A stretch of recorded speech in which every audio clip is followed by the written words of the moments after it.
Welcome in Sanskar Moti channel. Today we are learning class 6th chapter 1.3 The Wild Boar and the Fox. रानटी डुक्कर आणि कोल्हा. चला तर मग शिकूया पाठ. One day a wild boar was sharpening his tusks against the bark of a tree. एके दिवशी एक रानडुक्कर एका झाडाच्या बुंध्याला आपलं जे त्याचे टस्क म्हणजेच सुळे होते त्यांना तो धार लावत होता. He was doing it very carefully. तो फार काळजीपूर्वक तो करत होता. There lived a fox in the same forest. त्याच जंगलात एक कोल्हासुद्धा राहत होता.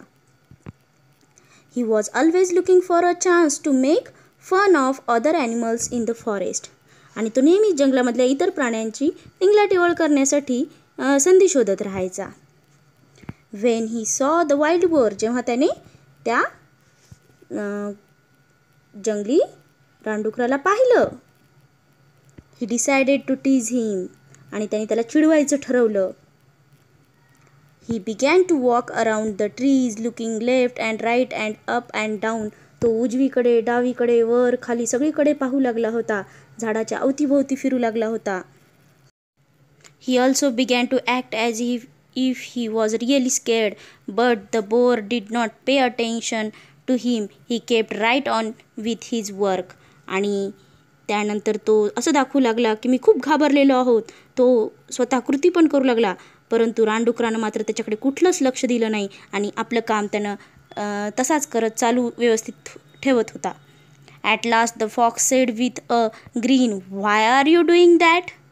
शेवटी त्या उपहासाने हसवत तो दात काढत कोल्हा म्हणाला, अरे तू हे काय करत आहेस.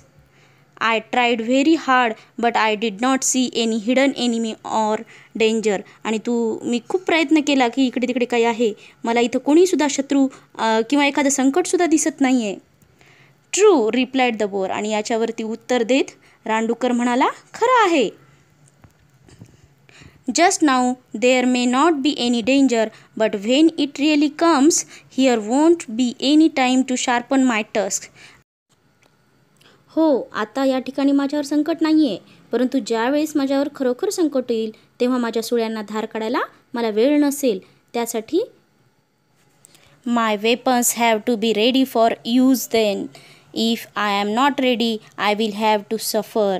आणि त्यावेळी वापरण्यासाठी माझी ही जी सुळे आहेत ती सज्ज असली पाहिजेत. मी त्या तयारीत नसेन, मला दुःख ते भोगावंच लागेल. त्यासाठी मी पहिलेच हे करत आहे. This story tells us that it is best to be prepared. Don't leave things to be done at the last minute. आपण नेहमी पूर्ण पहिलेच तयारीत असलं पाहिजे. आपली कामे उरकून घ्यायची आणि अखेरच्या क्षणावर सोडून देऊन तसेच बसायचे नाही, तर सर्व काही तयारीत असलं पाहिजे. हे आपल्या गोष्टीतून कळत आहे. चला तर आपण याच्यावरचे पॉइंटर्स म्हणजे स्वाध्याय सोडूया. Question number 1. Listen to the story carefully. As you listen tick only those words that appear in the story. पहा या ठिकाणी गोष्टीत आलेले शब्द आपल्याला दिलेल्या याच्यामधून मी टिक केलेत त्याप्रमाणे टिक करा. जसं wild, boar, fox, bark, fun, saw, tease, walk, day, work, hard, want आणि चान्स हे शब्द आलते म्हणून मी त्यांना टिक केलेलं आहे. Second number question. Find and label the following in the picture on page 7. 7 नंबरच्या आपल्याला पानावरती जे आपण या ठिकाणी पाठ शिकलेला आहे त्याच्यावरती अ वाईल्ड बोअर, टस्क्स आणि अ ट्री ट्रंक यांना आपल्याला लेबल म्हणजेच एक चिठ्ठी चिटकवायची आहे. यानंतर question number 3. Listen carefully and answer the questions orally using only one word or phrase. एका शब्दात आणि कमी ओळीमध्ये या ठिकाणी तुम्हाला प्रश्नांची उत्तरे द्यायची आहेत. One day a wild boar was sharpening his tusk against the bark of a tree. या वाक्यावर प्रश्न विचारला आहे. What was the boar doing. Sharpening his tusk. He was doing it carefully. ह्या वाक्यावर how was he doing it असं विचारल्यावर प्रश्नाचं उत्तर आहे carefully. There lived a fox in the same forest. या वाक्यावर प्रश्न विचारला आहे who lived in the same forest. उत्तर आहे अ फॉक्स. चौथा प्रश्न आहे when the fox saw the wild boar he decided to tease him. या वाक्यावर प्रश्न विचारला आहे who saw the wild boar, what did he decided to do. A fox decided to tease him. But the boar did not pay any attention to him. यावर प्रश्न विचारला आहे, did the boar pay attention to him? No, he did not. पुढचा प्रश्न आहे question number 4. Match the words और phrases in A and B group reference to the story. आपल्याला कथेवर आधारित या ठिकाणी मॅच करायचे आहेत, जोड्या जुळवायच्या आहेत. Look for a chance, make fun of other animals, sharpen tusks, pay attention to the fox. आणि 5th क्वेश्चन आहे, the following speeches show the nature of a speaker, guess the speaker, the wild boar और the fox. खालील वाक्यांचं आपल्याला ओळखायचं आहे की fox आणि बोरपैकी त्यांच्या स्वभावानुसार काय वाक्य जुळेल. I have invited some friends for a party this evening. I must tidy up the house before 4 AM. हे वाक्य द बोरचं आहे. I have to catch 7 AM train tomorrow. I need to pack up my bag tonight. Boar असं म्हणेल. These ants are so stupid all the time. They are busy collecting food. हे fox म्हणेल, म्हणून the fox. Sister, thank you for the laddoos. Now give me a hammer so that I can break them. असं फॉक्स म्हणेल. Question number 6. Learn the following idioms about animals. प्राण्यांविषयी काही इथं वाक्प्रचार आहेत, ते आपण पाहूया. ॲज स्लाय ॲज अ फॉक्स, कोल्ह्यासारखे लबाड. As quiet as a mouse, उंदरासारखं शांत. As brave as a lion, सिंहासारखं शूर. As stubborn as a mule, खेचरासारखं हट्टी. As strong as an ox, बैलासारखं बलवान.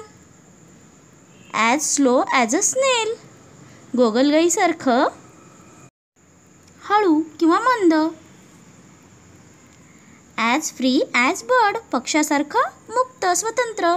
ॲज प्राऊड ॲज पिकॉक, मोरासारखं गर्विष्ठ. Question number 7. Find at least 3 suitable objects for the following action words. खालील कृतींसाठी योग्य असे 3 तुम्हाला शब्द शोधायचे. जसं राईटसाठी a letter, a story, a book.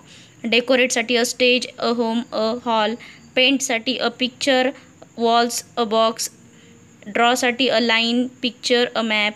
प्लेसाठी cricket, game, song. ओपनसाठी the door, a shop, a window. क्लोजसाठी the eyes, the window, umbrella. वॉशसाठी clothes, the mouth, the dirt. पॉलिशसाठी द शूज, द बेल्ट और ज्वेलरी. थ्रोसाठी a ball, a stone, a key. कॅचसाठी a ball, this mango, a train. ब्रेकसाठी the rule, a stick, a bottle, jar. पोअरसाठी tea, drinks, water. फिलसाठी a bucket, a drum, a jar, a glass. कटसाठी an apple, a finger, a paper. जॉईनसाठी the circle, lines, both ends. फाइंडसाठी a way, the address, a solution. फोल्डसाठी a paper, a mat, a blanket. मेजरसाठी length, height, area. आणि रिपेअरसाठी machine, TV, car, अजून कोणतीही. असे तुम्ही नवीन शब्द शोधून लिहू शकता. Question number 8. Try to think a different answers. बघा, तुम्हाला या ठिकाणी वेगवेगळी प्रश्नांसाठी उत्तरे शोधायची आहेत, कमीत कमी 2. चला तर मग आपण पाहूया. एक प्रश्न दिलेला होता तुम्हाला पहिला, why are you reading this story. त्यासाठी खाली उत्तरे दिली होती. I like it, it's interesting, I am reading it because it's funny. तसंच पुढील प्रश्न पाहूया. Why are you crying. I am hungry, I have lost my book.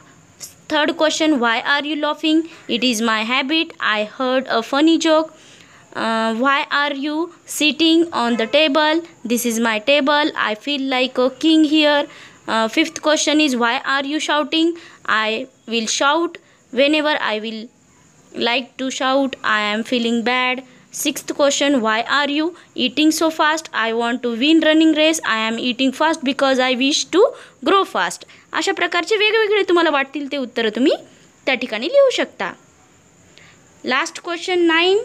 Read the situation and answer. बघा, तुम्हाला या ठिकाणी काही सिच्युएशन्स दिलेले आहेत, प्रसंग दिलेत आणि त्याच्यानुसार तुम्हाला या ठिकाणी प्रश्न तयार करायचे. जसं अक्षयनी केले, why are you fighting with Ajay. पुढच्या वेळेस दिले, why are you going home. आणि शेवटी, why are you waiting at the bus stop. म्हणजे प्रश्न हे वाक्यानुसार या ठिकाणी तयार केलेलं आहे. For watching this video, thank you very much. Creation by Sarika Achme, district Nanded. Please subscribe the channel.